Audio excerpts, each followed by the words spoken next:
Now we get to those questions from the interwebs. First question.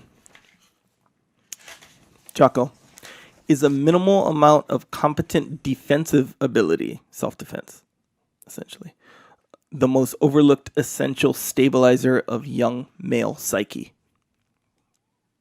So this question, this actually came across the interwebs as a statement, an opinion. Right. And I kind of rephrased it just a little bit to make it into a question, but it actually came across someone as saying, look, this person believes that knowing how to fight, competent defensive ability, I call that knowing how to fight, and he thinks it's the most essential stabilizer of a young male psyche. I agree with this statement.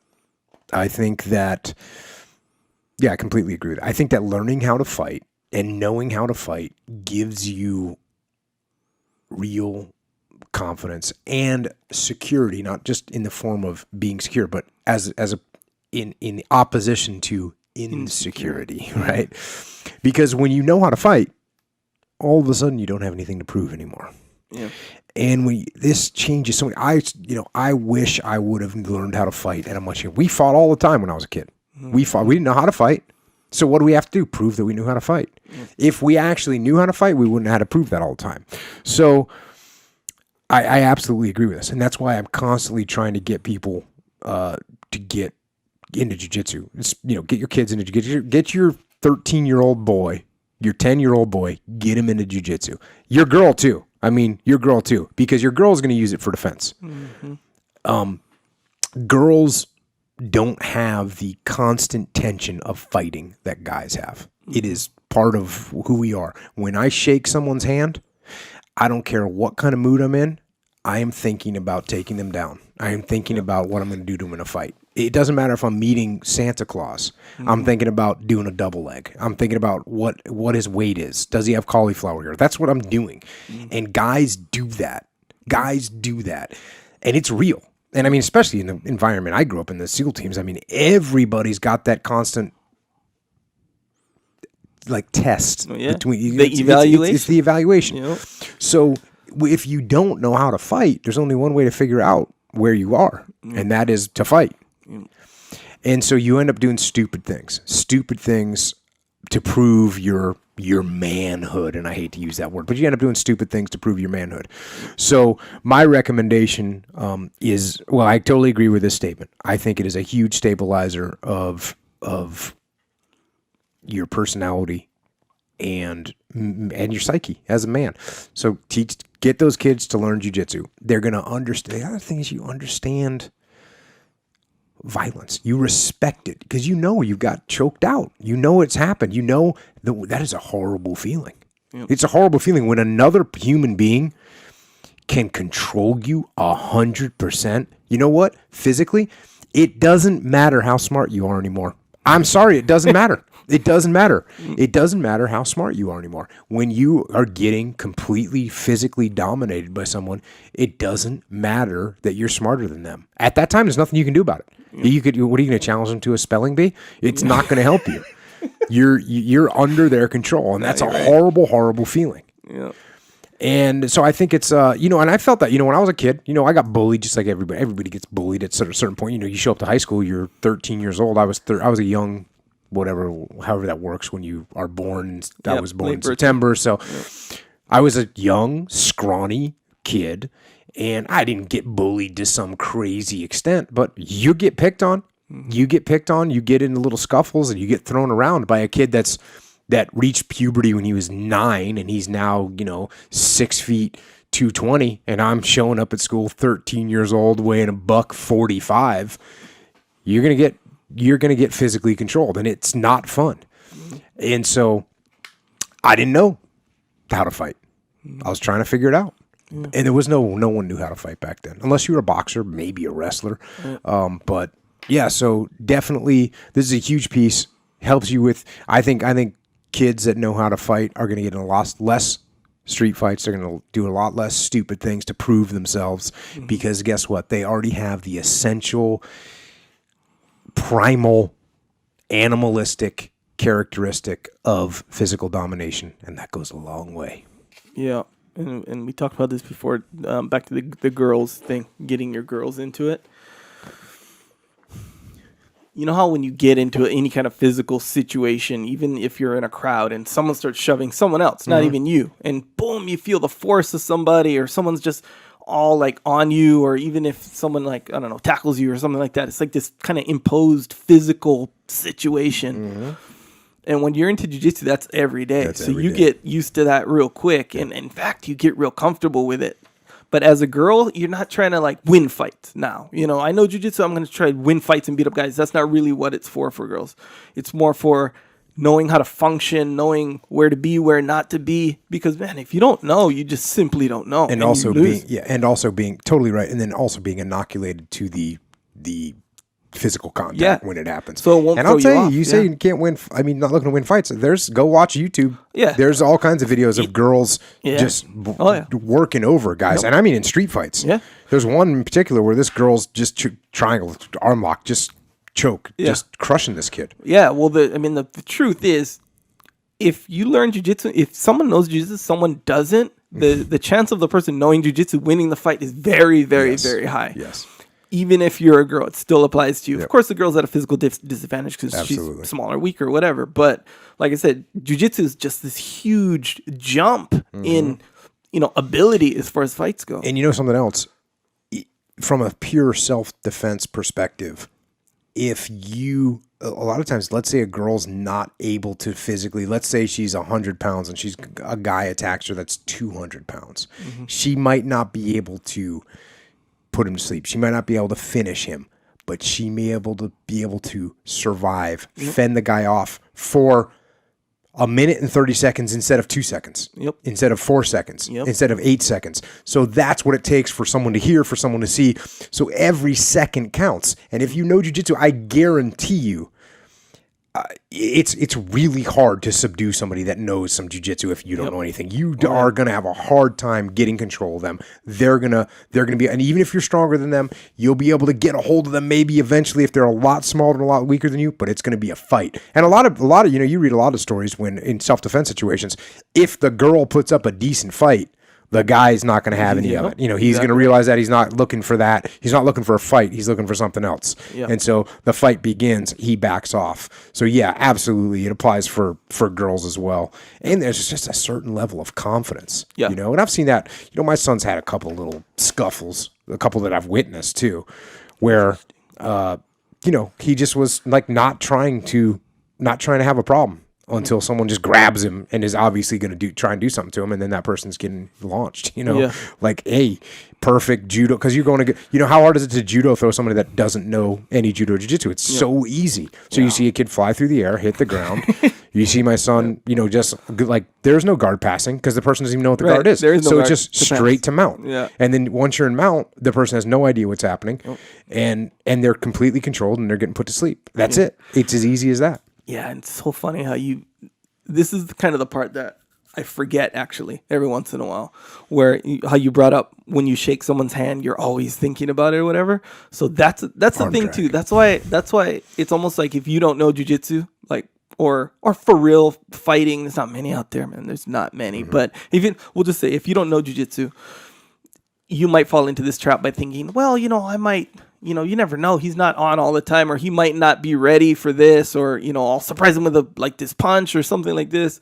And they won't give it its due credit. Nope. But the thing is, when you learn jiu-jitsu, bro, that's all you're thinking about. You're like, oh, fuck, I take this guy right here. 100% of the time. You can be laying in your bed with your wife, and she'll be like, hey, give me a hug. And you're like, get that underhook there. Yes, exactly. The whole time. So you can't really... To surprise a guy who knows jiu-jitsu, to surprise him is super hard. Like, you got to do from behind. I don't know. Even if you sneak up from behind, like, what to do from behind. You got to, like, I don't know, hit him or something really hard, knock him out one punch from behind or something like that. And it's really hard to knock somebody out with one punch from behind. So yeah, but that's so funny because that is how it is. Even as like a high level guy, you're still like, it's always on your mind. Like, it's like you're walking around with this big, powerful, like, gun or something. Like, you're like, okay, who wants to get shot? Not that you want to shoot people specifically, but it's like this radar that's like, okay, who wants to get shot kind of thing. Because you're just ready. It's ready. You're just ready to do it the whole time. Yeah. And to me, honestly, it's so instinctive at this point. Yeah. It's just part of every movement that you make is thinking about that. And you ever had somebody that doesn't know jiu-jitsu, like maybe you haven't seen someone in a while? I've had that happen where I haven't seen someone for a while. Yes. And I mean 20 years. So they have no idea what jiu-jitsu is. We've gone completely different paths in our lives. And they like grab hold of you as if it was the old days and you were going to have a tussle. Yeah. And it's just a 4-second, spirit crushing maneuver of death. Yeah. And you're happy to do it too, because as an adult, like, I think anywhere past 26, 27 years old, it's hard to get away with like getting into a wrestling match in public or, somewhere outside of the match. That's interesting. You might not have known that. But I don't know. I think I speak for more people than just myself, but there's a part of your mind that kind of hopes it happens just with your friend, or something like that. Just so you can do it. It's of like course. always on your mind. Always hoping for a scrap. You know what? Ironically, back to the part where I was saying it's kind of hard to surprise a jiu-jitsu guy. Ironically, the easiest time to surprise a jiu-jitsu guy is on the mat if you're another jiu-jitsu guy. What you do is you play like, oh, we're just going light right now. And then you go hard, So you can't really surprise them in public. You gotta learn jiu-jitsu, go on the mat, roll with them, make them think you're not rolling hard, then surprise them. And I think that's part of it is you become more aware when you're just talking. What you've been talking about the past couple minutes is awareness.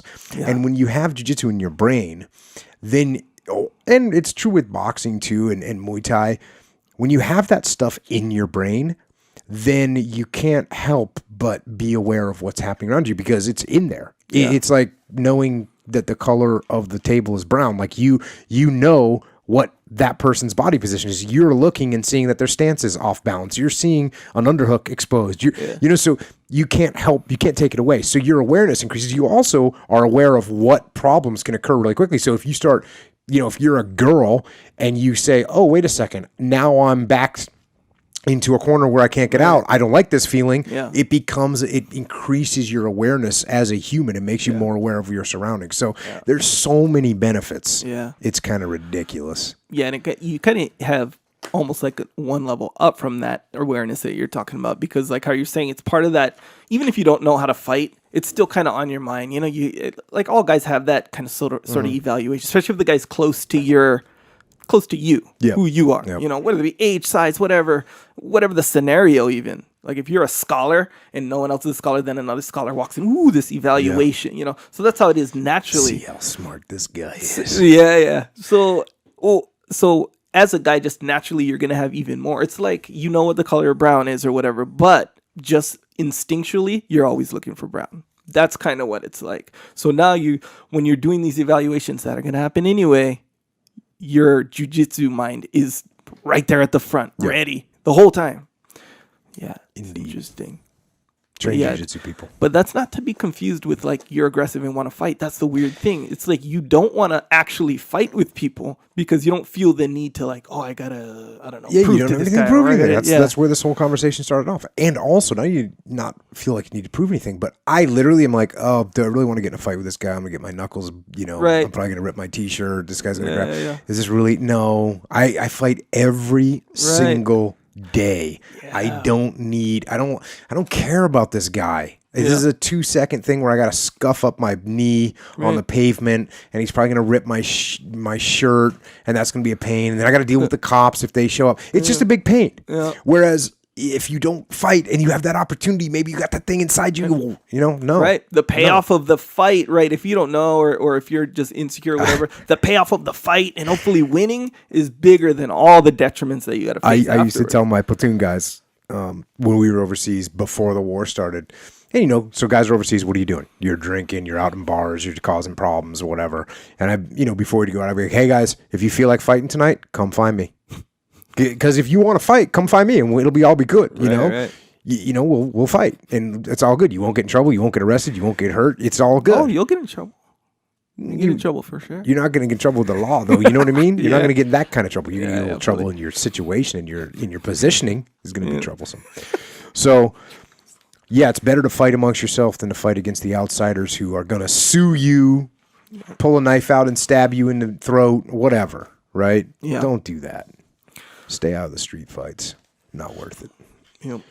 All right. I agree with it too, though. When you said you agree that it is the stabilizer, Indeed. it is. Because if you don't know, you don't even know how much you don't know. It's funny because we get a lot of people that have started training jiu-jitsu. Good move. Yes, but they'll come on Twitter or on the Facebooky and say, hey, I started training jiu-jitsu. Oh my God. I can't believe I need to train this all the time. I can't believe I got control. They always say how humiliating. Right. And sometimes they say humbling, but sometimes I think even when they say humbling, they actually mean humiliating. Because that's the weird thing. When you're walking around on the earth without the knowledge, you look at other people and you think, you know what? This guy knows jiu-jitsu. I heard this guy knows jiu-jitsu. It doesn't matter. I'm strong. I'm athletic. I'll just hit him in the neck. I'll just hit him in the neck, or even, you know what? I'm just strong enough. He's not going to get how's he going to get my arm over there? Yeah. That's not going to work. Yeah. I'll just pull my arm back. Right. And you get on the mat and you go, oh my Lord, I have no control over this situation. This guy is effortlessly making me submit over and over and over again. And that's when the reality hits. The reality doesn't hit on the first time you tap. Because on the first time you tap, you go, oh, I won't do that single movement again. I won't stick my head over there. Okay. So then you get your arm locked. Yeah. And then you get your foot locked. And then you get your knee locked. And then you get Kimura. And then you get guillotined again. Then you get rear. So it's just a lose. And then you go, usually for me, it's like 3 to 5 times with somebody that's never trained jiu-jitsu before, 3 to 5 times before they realize like, I will never, because when you tap a guy once that's never trained before and he comes at you so hard, in his mind, he thinks, this time I'm going to get him. Yep. And they don't even come close. They don't even realize. Yep. So get on the mat, man, and learn the jiu-jitsu. Yep.